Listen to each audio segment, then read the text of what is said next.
Okay, so we are entering the zone of the final topic for tonight. I have an article that I want to share with you that is going to feed into my fuming topic. Okay, we actually did end up having some fun. Yeah. We had our ups, we had our downs, we had our ups. Now we're going to be heading back down. Okay. We're going to end the night on a downer. All right. I'm sorry. Guys, I'm sorry. 65% of public school 8th graders are not proficient in reading. 65%. 67% are not proficient in math. But homeschoolers are the problem. Right? So, according to CNS News, 65% of the 8th graders in American public schools in 2017 were not proficient in reading, and 67% were not proficient in mathematics. According to the National Assessment of Educational Progress test results released by the U.S. Department of Education, the government itself. Okay. The results are far worse for students enrolled in some urban districts. Among the 27 large urban districts for which the Department of Education published the results, the Detroit public schools had the lowest percentage of students who scored proficient or better in math, and the lowest percentage who scored proficient or better in reading. Only 5% of Detroit public school 8th graders were proficient or better in math. 5%. Only 7% were proficient or better in reading. In Cleveland public schools, only 11% were proficient in math and 10 in reading. Baltimore, 11 in math, 13 in reading. Fresno, where we can point to that stupid idiot professor out there, Yeah. only 11% in math and 14% in reading. So this is the map for the math. So in basically the best that you could hope for, it looks like was 41%. Okay, ranked by proficient. Okay, so these are how proficient they are. 41% are proficient in Charlotte. I'll do the top 5. Austin, 38. San Diego, 36. Boston, 33. Guilford County, I don't know where that is, but 31. Down in the bottom 5, Milwaukee at 12, Cleveland, Baltimore, and Fresno all at 11, and then half in Detroit at 5. Yep. Horrible. In reading, proficiency levels for, again, Austin. Okay, Austin was second on the list on the last one. They came in at 36, San Diego 35, Hillsborough County 34, Boston at 32, and Duval County at 31. At the bottom of the list, we had Milwaukee at 15, Fresno at 14, Baltimore at 13, Cleveland at 10, and Detroit again at 7. Okay? So, needless to say, we have a lot of bad results mixed with horrible ways of teaching our kids. How many times have we have to talk about Common Core, state standardized testing, and the indoctrination of students? You know, it seems to get worse every year with what's going on with the Department of Education and the fact that we have federal and state laws being mandated on public schools at a local level where the local level can't do anything about it anymore. You have them getting worse, right? Yep. Nothing's getting better. Why can't we look back at history of the American school system when things were great, right? I'm not talking about like, this is what gets me. This is social justice crap. Like the good old days. Oh, the good old days when you're talking about when blacks didn't have the same rights. No, I'm talking about the damn results of things. You know what I mean? I'm talking about proficiency in education where you can't even give the test that 3rd graders took on American diplomacy and stuff like that. You can't take that 3rd grade test and give it to adults today from the 1920s and have adults today pass this test. But they were expected to pass it. We are too lenient. I fully admit, when I was in the public school system, I had my issues. I was not a good student at all, you know? And it took me there's a case to be made for I hate these Montessori schools, right? Where the kids are going to learn by getting their fingers into the dirt outside and making their own curriculum and stuff. That's BS, okay? Yep. But there's something to be said with cultivating a child's education by getting them to learn about things that they're interested in. Yep. Right?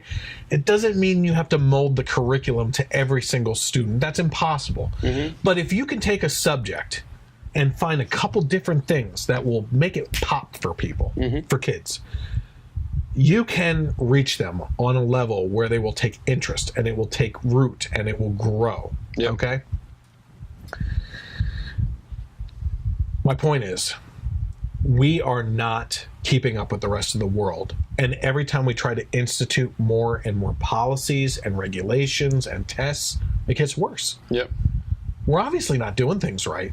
Mm-hmm. I told you in one of the last podcasts, I personally believe it's a controversial way of looking at it. But a couple decades ago, when we took God out of schools, God isn't allowed in schools anymore. Mm-hmm. We took him out and things went to crap. With God, with the teaching of God, came the teaching of principles and morals, okay? You can say what you want about Christianity and their views on homosexuality being a sin and whatnot, but the base principles of the 10 Commandments, the first 3, if you're an atheist, you can kind of ignore that, but they're important too. They're obviously really important, but there's 7 other things that you can't really argue with. Yeah. If you're going to just argue, a decent human being will believe in the other 7. And what does it lead to? We see a string since '99 was at Columbine of school shootings. Instead of blaming the guns, which are just the object, the instrument used to take out, we have a morality problem in this country. Yeah. We have a morality and principle problem in this country that someone would choose to pick up a gun and do such a thing. Yeah. It has very little to do with the gun. Mm-hmm. The gun is the instrument, right? If I were to shoot you, I'm not saying if I do or don't have a gun on me right now. If I were to shoot you, would you say, oh my gosh, I'm bleeding, I just need to put a Band-Aid on it? Yeah, no. No!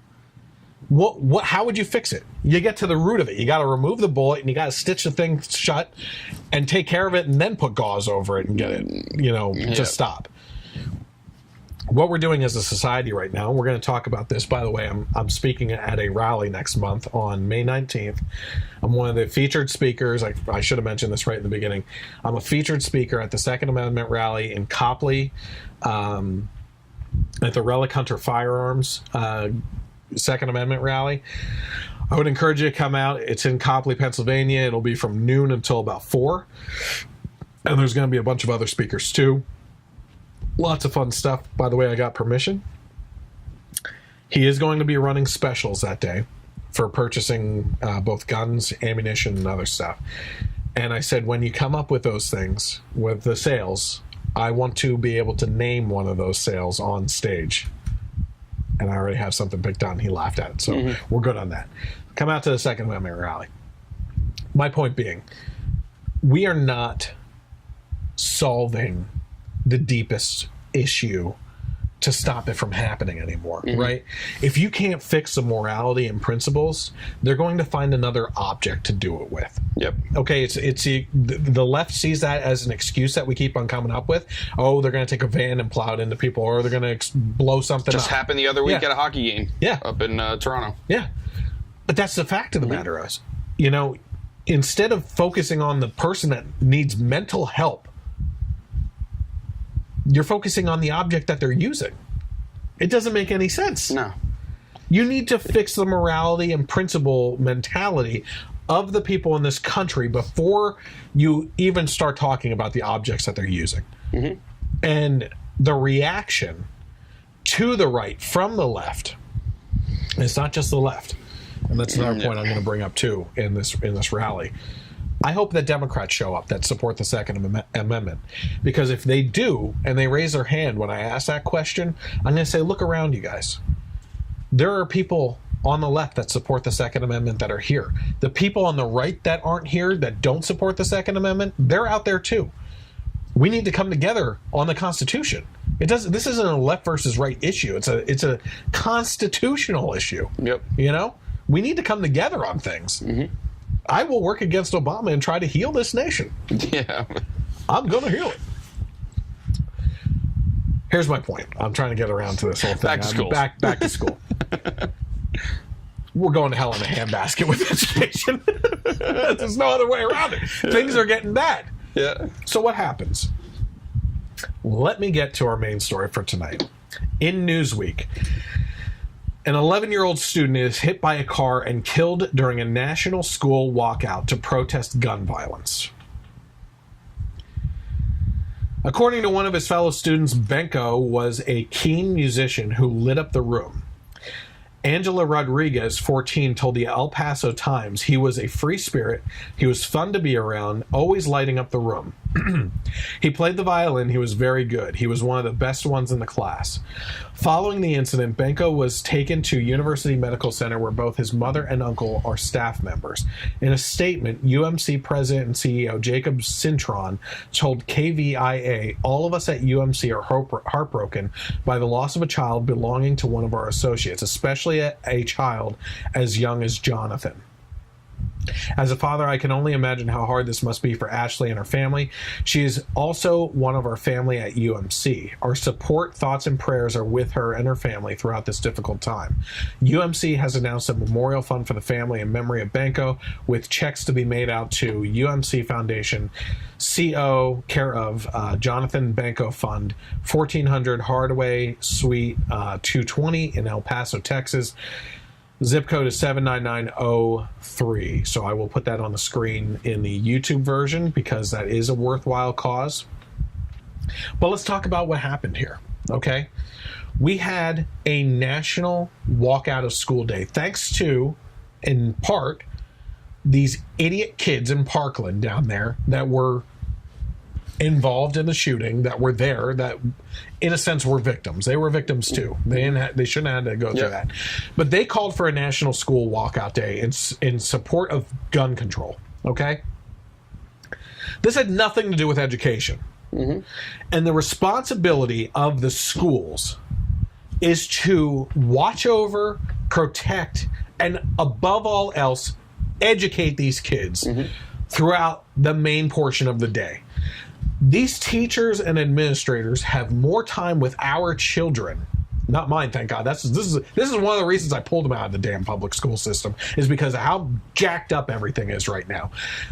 These people are ultimately responsible for these kids while they're in the school, and they see a heck of a lot more of your kids than you do.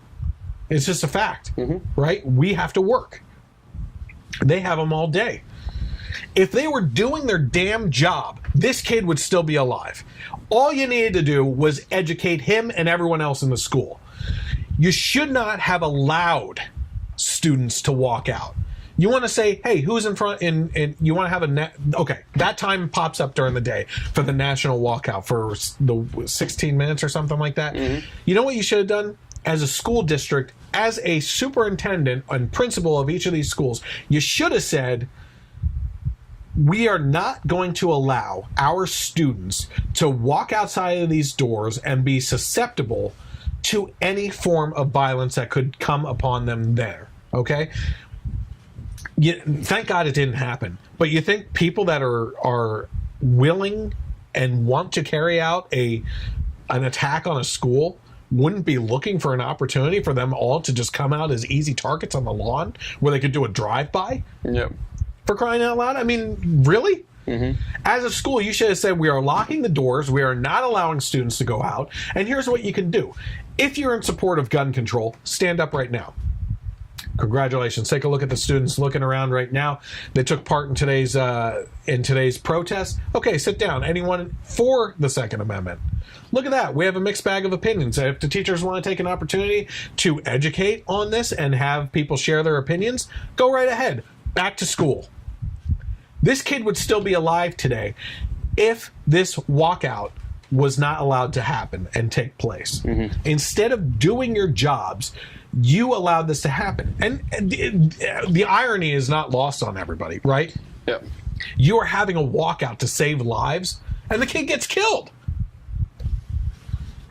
I took up a lot of time. I'm sorry. Go ahead. I mean, what else is there to say? This is I was thinking the exact same thing you were saying of since when has it now become part of the school's responsibility to have political demonstrations? You know, one way or the other. One way or the other. You know? Yeah. Is that like, if I'm sending my kid to school, it's to learn and to babysit. But it's not to do, you know, political protests and this and that. You know, it's crazy. I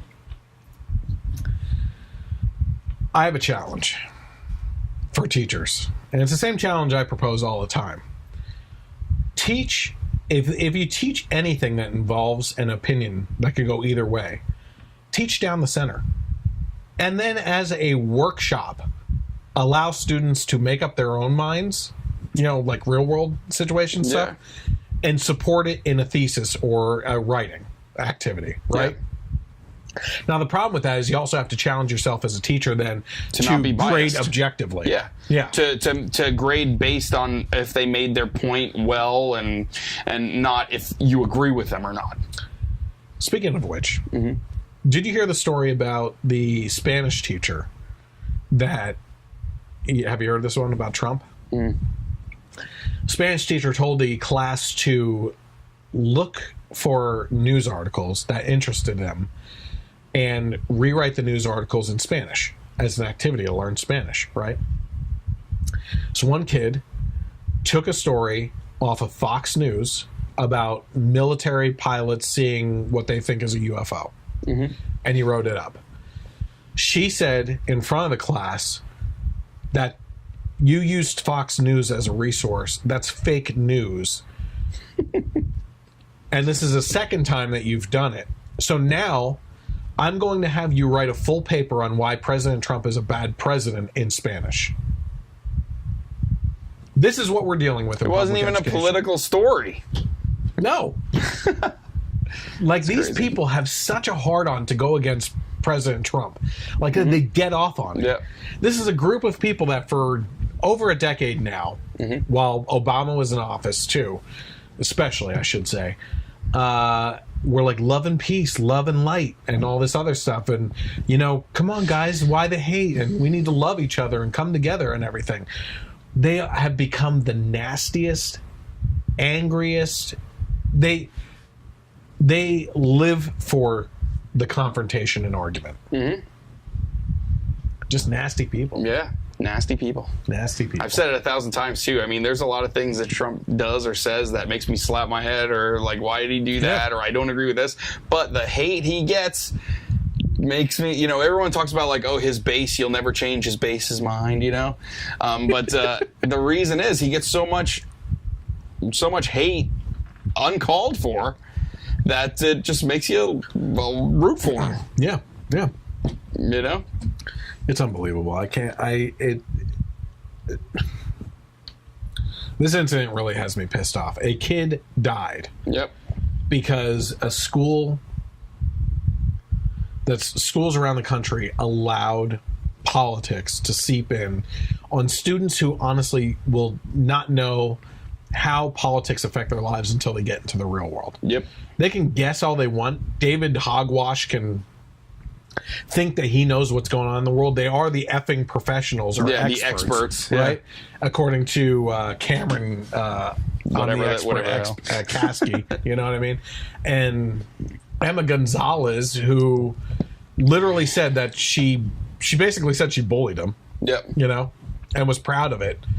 You say we shouldn't have ostracized him. You didn't know him. What that mean? Just because you knew him and he wasn't like he was a weird kid, that gave you the right to ostracize him? Yep. And pick on him? These are horrible people. Yep. Here's what's crazy about this. Emma Gonzalez, Cameron Kasky, and David Hogg in our generation would have been bullied to hell. Yep. You know, they would have been the kids stuffed in the toilets. But now, because of this beta male, feminist, generation of pansies, they're the people that somehow are looked up to. You know what I mean? And so you have this generation of kids that know in the past that they would have been bullied doing the bullying. Yep. They fully embrace it, and they're happy with it. They're happy being nasty, angry people who tried to destroy people's lives. Yep. You've been pretty quiet tonight. Have I just been talking too much? I get your ideas are all the best. There's no better way to say it than how you say it. So what's left to say? I'm just kidding. I mean, how many? I guess I just kind of get to the point where I'm like, how many times we have, like, what else is there to say about David Hogg? We've talked about him week after week. Yeah. They're idiots. I mean, just the fact that you went through something terrible, which you shouldn't have had to go through, doesn't make you an expert. Yep. It doesn't make you right. It doesn't make anyone who disagrees with you wrong. Yep. You know, it's crazy.